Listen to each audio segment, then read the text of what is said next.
Hey guys, welcome back to my channel. My name is Noelle and today we are doing something a little different. I've had this YouTube channel for about 3 or 4 years, but I have been blogging about running for the past 11, 12 years, I think. KikaiRunner.com was born in 2010. It's been a long time. So I always assumed that people who visited my blog knew what I was about, where I'd come from in my fitness journey. But looking back over the videos that I have uploaded to this channel, I just realized that I've never actually told you guys about who I am. Today we're going to talk about how I became a runner.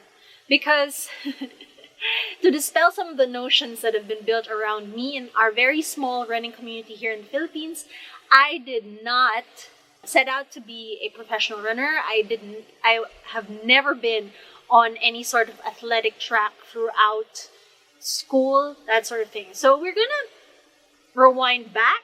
I graduated from the University of the Philippines, Diliman, sometime in 2002. That was my bachelor's degree. And back then, there was an elective called Running for Fitness. And I couldn't understand why people would sign up for that. It was basically a course for people who had not successfully enrolled in any other PE class. And so that was the image of running for me.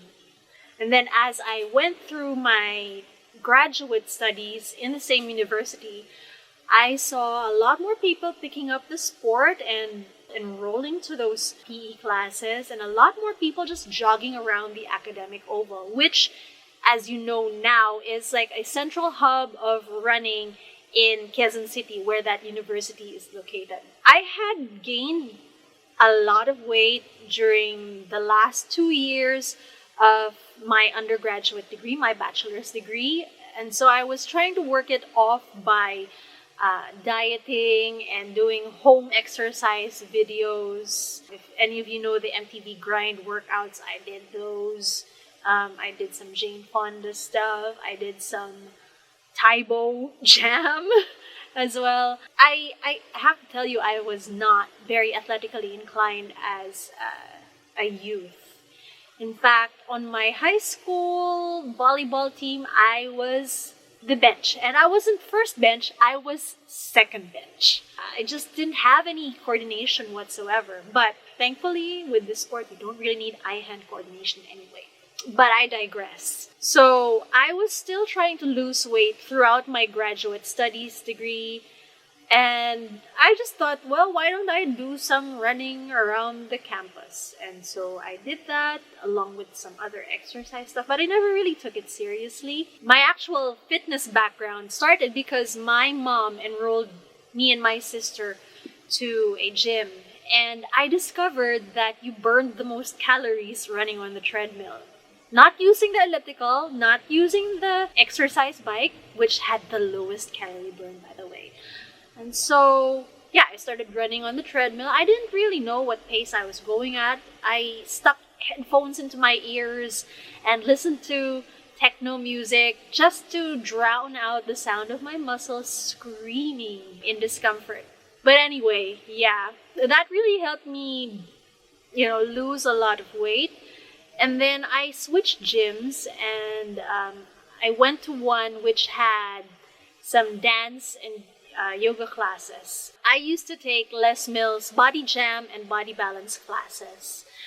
And after a year or 2 years of membership at that gym, I decided to train to become a body balance instructor and then eventually a body jam instructor. I actually started doing that for work full-time from the years 2007 to about 2014. The only reason that I actually went into racing as opposed to just running on treadmills is that in 2009, there was a heavily marketed running event that was advertised at the gym, and I overheard my ex say that he wanted to do the 10K in under an hour's time. I think I could beat him. I didn't really have much training going into that. I just used base fitness from teaching fitness classes. And I did a 10K on a treadmill on the Thursday before the race. And I got in under 60 minutes. I actually got in around 58 minutes on the treadmill. And I thought, okay, that's good enough. And I went and did the race. And got about 52 or 53 minutes. I'm not sure. I will check.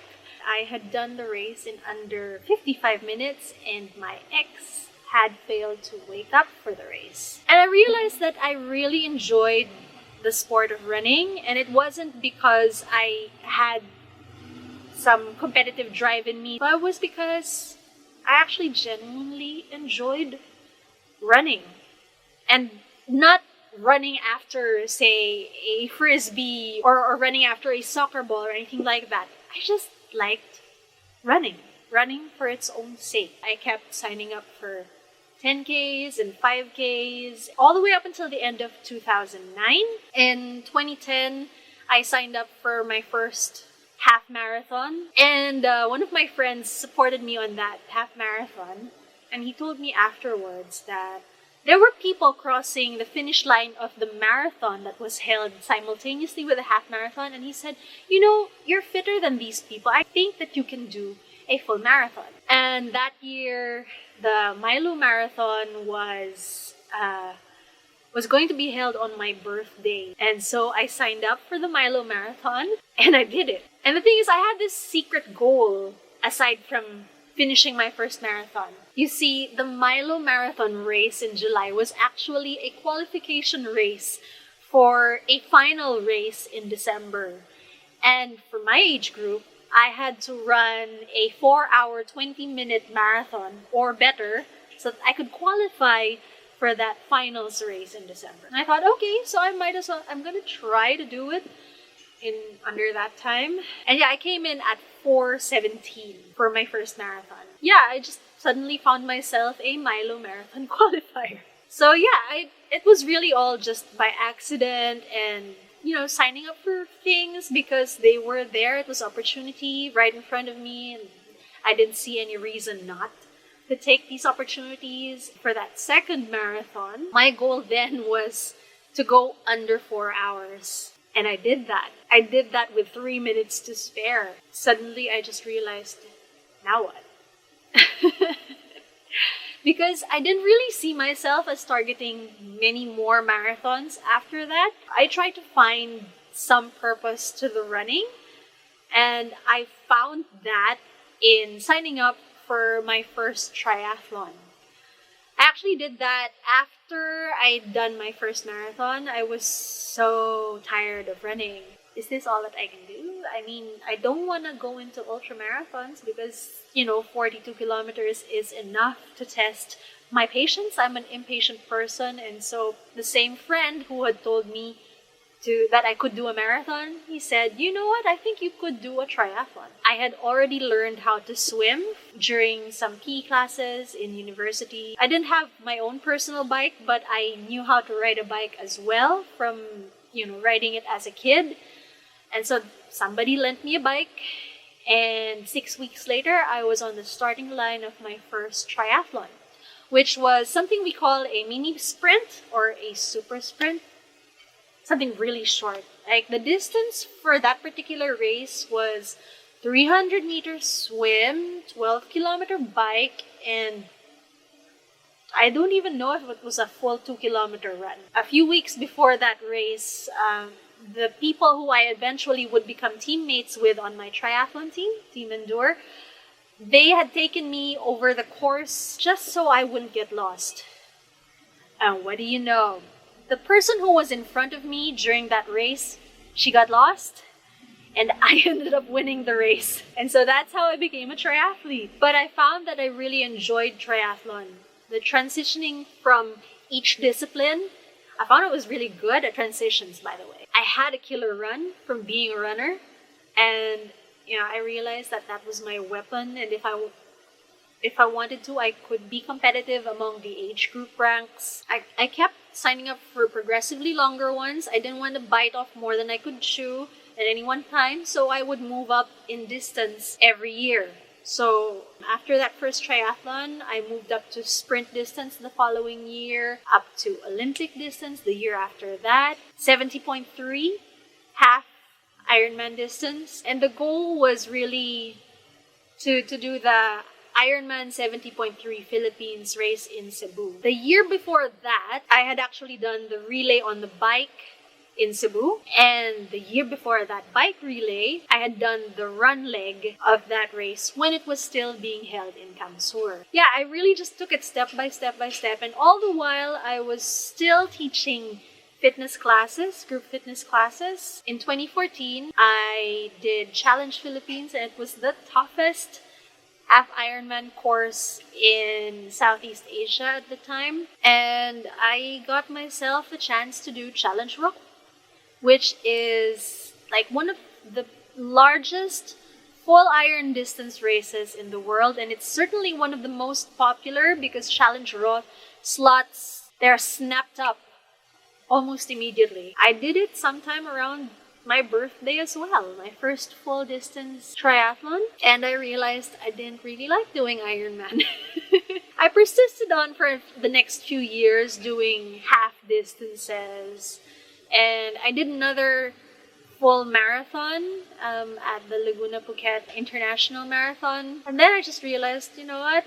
I've done all the different kinds of distances in both running and triathlon. So I've checked off all my bucket lists. Sure, I can go for new PRs, but really, what's the point?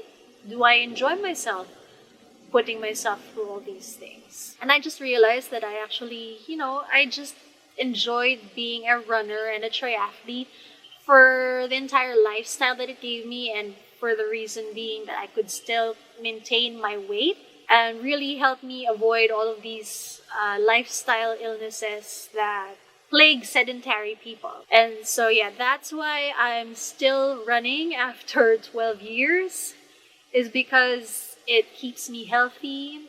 In an earlier vlog here last year, I've mentioned that running also helps me keep sane. Yeah, running makes me happy, whatever distance I run. So the funny thing about running is that it's actually indirectly taken me to where I'm at in life now. I started writing about my running adventures after that first race. It got a lot of clicks and a lot of visits and a lot of comments because apparently I had stumbled into riding one of the big waves of being interested in running here in the country.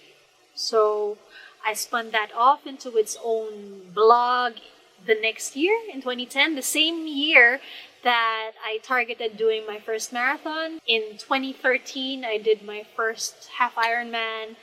I met somebody who eventually offered me a job writing for his company because I was a blogger and I was writing about sports. I was writing about endurance sports in particular, running and triathlon. And it's just grown from there. My role in the company has grown from just doing newsletters all the way into being a content writer and part of the think tank that conceptualizes a lot of the content that we do. I actually quit my job teaching group fitness in 2015 and started working full-time as this content writer role that I lucked into just because I was running and writing about it. I have a lot of things to thank running for. It certainly brought me to you guys, and I really enjoy this new platform that I'm on now, which is vlogging. I want to say thank you so much. I hope to continue giving you more interesting and informative content. Thank you for watching this video. If you liked it, please give me a thumbs up. Please subscribe if you haven't yet, and I will see you again next time. Bye!